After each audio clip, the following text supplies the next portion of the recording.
दोस्तों, आपका बहुत बहुत स्वागत है एक और नई वीडियो में।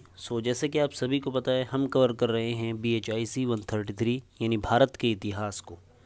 भारत के इतिहास में जो आपका एग्ज़ाम है परसों यानी 31 मार्च का इग्नू का, तो इसमें हम डिस्कस करने वाले हैं जो मोस्ट इम्पोर्टेंट क्वेश्चंस हैं आपके सिलेबस से उनको। ठीक है, ये प्रीवियस ईयर क्वेश्चन पेपर हैं, साथ ही ये सैम्पल पेपर, गेस्ट पेपर, मैंने काफ़ी सारी जगह इनको देखा है। तो कहीं ना कहीं काफ़ी ज़्यादा इनका महत्व बहुत ज़्यादा बढ़ जाता है। इसी वजह से मैं इनके आंसर को और अच्छी भाषा में और एक साफ़ भाषा में, आसान भाषा में आपके लिए लेकर आया हूँ। तो चलिए आज की इस वीडियो को स्टार्ट करते हैं एक और नए क्वेश्चन के साथ। दिल्ली सल्तनत और मुग़ल काल में भारत में सैन्य तकनीकी का उल्लेख कीजिए। काफ़ी इंपॉर्टेंट क्वेश्चन है, ध्यान से सुनिएगा।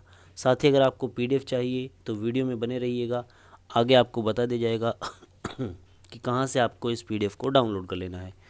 चलिए स्टार्ट करते हैं।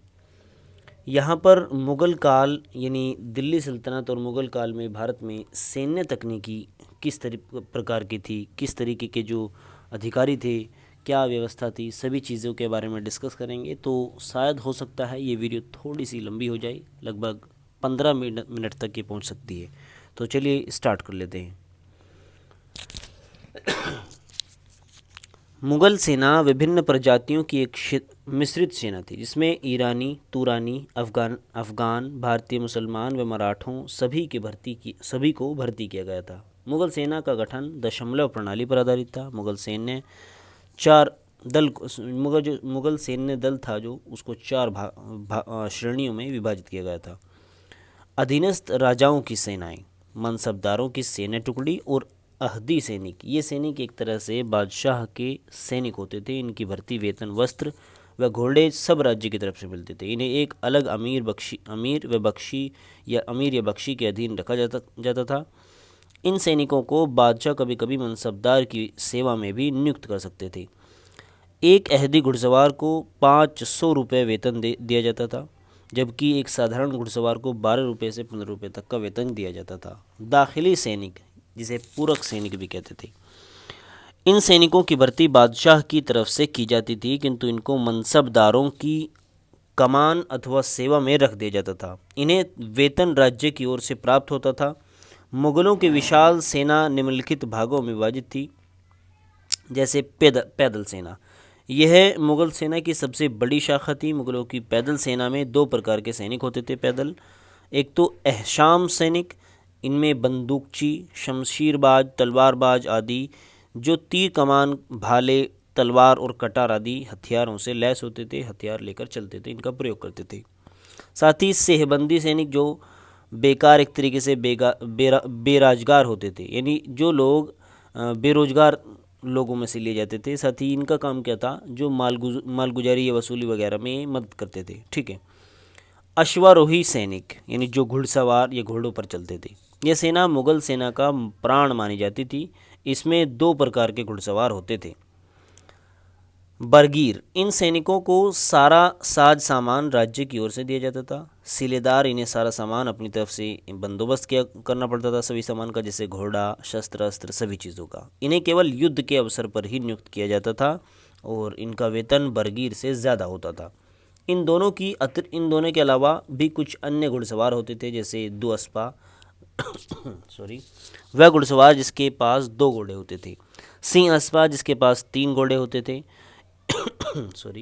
यह अस्पा जिसके पास एक ही घोड़ा होता था। निम्न अस्पा, जो 2 घुड़सवारों के बीच में एक घोड़ा होता था, उसको बोलते थे। सेना की कार्यकुशलता को पूर्ण रूप से बनाए रखने के लिए अकबर ने दहबिस्ती का नियम बनाया, जिसके अनुसार प्रत्येक सैनिक के लिए 2 घोड़े रखना अनिवार्य कर दिया गया। ठीक है। तोपखाना, मुग़ल तोपखाने का शिलान्यास फ़ारसी जो तोपची था उस्ताद अली तथा मुस्तफ़ा खां के नेतृत्व में बाबर के समय में हुआ था। बाद में उस्ताद कबीर और हुसैन ने इसे सफल नेतृत्व प्रदान किया। बाबर अपने साथ एक अच्छा तोपखाना लेकर आया था भारत में, जिसका सफल प्रयोग उसने पहली बार भेरा के किले को जीतने के लिए किया था। किंतु मुग़ल तोपखाने को व्यवस्थित रूप अकबर के समय में दिया गया।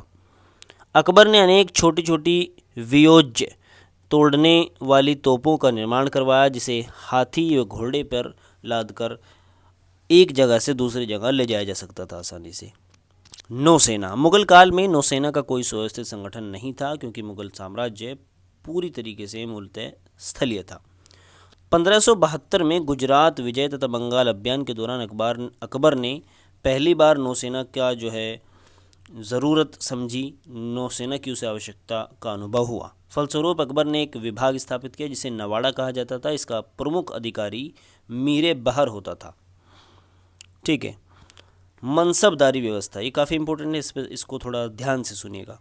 मनसबदारी व्यवस्था मुगल सैनिक व्यवस्था का मूल आधार थी। क्या थी? मूल आधार जो मंगोलों की दशमलव पद्धति पर आधारित थी। मनसबदारी व्यवस्था की प्रेरणा खलीफा अब्बास सईद द्वारा आरंभ की गई तथा चंगेज़ खां व तैमूर द्वारा अपनाई गई। ठीक है, यानी चंगेज़ खां और तैमूर खां द्वारा जो अपनाई गई व्यवस्था थी, उससे ही ये लिया गया था मनसबदारी व्यवस्था। अकबर के शासनकाल में 19वें अकबर के शासनकाल के 19वें वर्ष में यानी 1575 में पहली बार मनसब प्रदान किए जाने के संकेत मिलते हैं। मनसब कोई पदवी या पद संज्ञा नहीं थी, वरन यह किसी अमीर की स्थिति का बोध कराती थी। इस प्रकार मनसब का अर्थ पद या श्रेणी था। अकबर ने अपने अंतिम वर्षों में मनसबदारी व्यवस्था में जात व सवार नामक द्वैध मनसब प्रथा को शुरू किया। जात शब्द से व्यक्ति के वेतन तथा पद की स्थिति का बोध होता था, जबकि सवार शब्द से उसके घुड़सवार दस्ते की संख्या का बोध होता था। अकबर के समय में सबसे छोटा मनसब 10 का होता था और सबसे बड़ा 10,000 का, जो कालांतर में 12,000 तक बढ़ गया था। 5,000 से ऊपर के मनसब केवल शहजादों तथा राजवंश के लोगों के लिए सुरक्षित होते थे। बाद में अकबर ने मिर्ज़ा अजीज़ कोका तथा मानसिंह को 7,000 का मनसब प्रदान किया था। मनसबदारों का वेतन रुपयों के रूप में निश्चित किया जाता था, किंतु उनकी अदायगी जागीर के रूप में की जाती थी। ठीक है। शाहजहां के शासनकाल में एक परिवर्तन हुआ कि मनसबदारों के सवार पद में निर्दिष्ट संख्या के अनुपात में भारी कमी आई। मनसब जो था वो आनुवांशिक नहीं होते थे। मनसबदार जो थे वो आनुवांशिक नहीं थे। मनसबदार की मृत्यु या पदच्युत के बाद यह स्वतः समाप्त हो जाता था। ठीक है, तो यहाँ ये क्वेश्चन कंप्लीट होता है। काफ़ी जो है इंपॉर्टेंट क्वेश्चन है आपके एग्ज़ाम पॉइंट ऑफ व्यू से, इसको ध्यान से एक बार और देखिएगा इस वीडियो को। साथ ही अगर आपको PDF चाहिए तो टेलीग्राम चैनल पर बिल्कुल मुफ्त में आपको मिल जाएगी। नीचे डिस्क्रिप्शन में मैंने लिंक दे दिया टेलीग्राम का, टेलीग्राम पर जाइए और बाकी सभी वीडियोज़ की PDF भी वहीं सब आपको मिलेगी। डाउनलोड कर लीजिए, टेलीग्राम को ज्वाइन कर सभी फ्रेंड्स के साथ शेयर कीजिए। साथ ही आपसे एक रिक्वेस्ट है, अगर आपने अभी तक चैनल को सब्सक्राइब नहीं किया तो प्लीज़ चैनल को सब्सक्राइब कीजिए, क्योंकि ऐसी ही वीडियो अगर आपको चाहिए तो बेल आइकन को प्रेस कर लीजिए, जिससे कोई भी वीडियो हम डालें आप तक सबसे पहले पहुंचे। साथ ही फ्रेंड्स के साथ शेयर कीजिए, क्योंकि परसों आपका एग्ज़ाम है और सभी फ्रेंड्स को ज़रूरत है। ठीक है, तो मोस्ट इम्पोर्टेंट क्वेश्चंस हैं जो काफ़ी ज़्यादा इंपॉर्टेंट है आपके एग्ज़ाम पॉइंट ऑफ व्यू से। प्लीज़ इसको शेयर कर दीजिए सभी फ्रेंड्स के साथ। मिलते हैं अगली वीडियो में अगले नए महत्वपूर्ण क्वेश्चन के साथ। तब तक के लिए गुड बाय।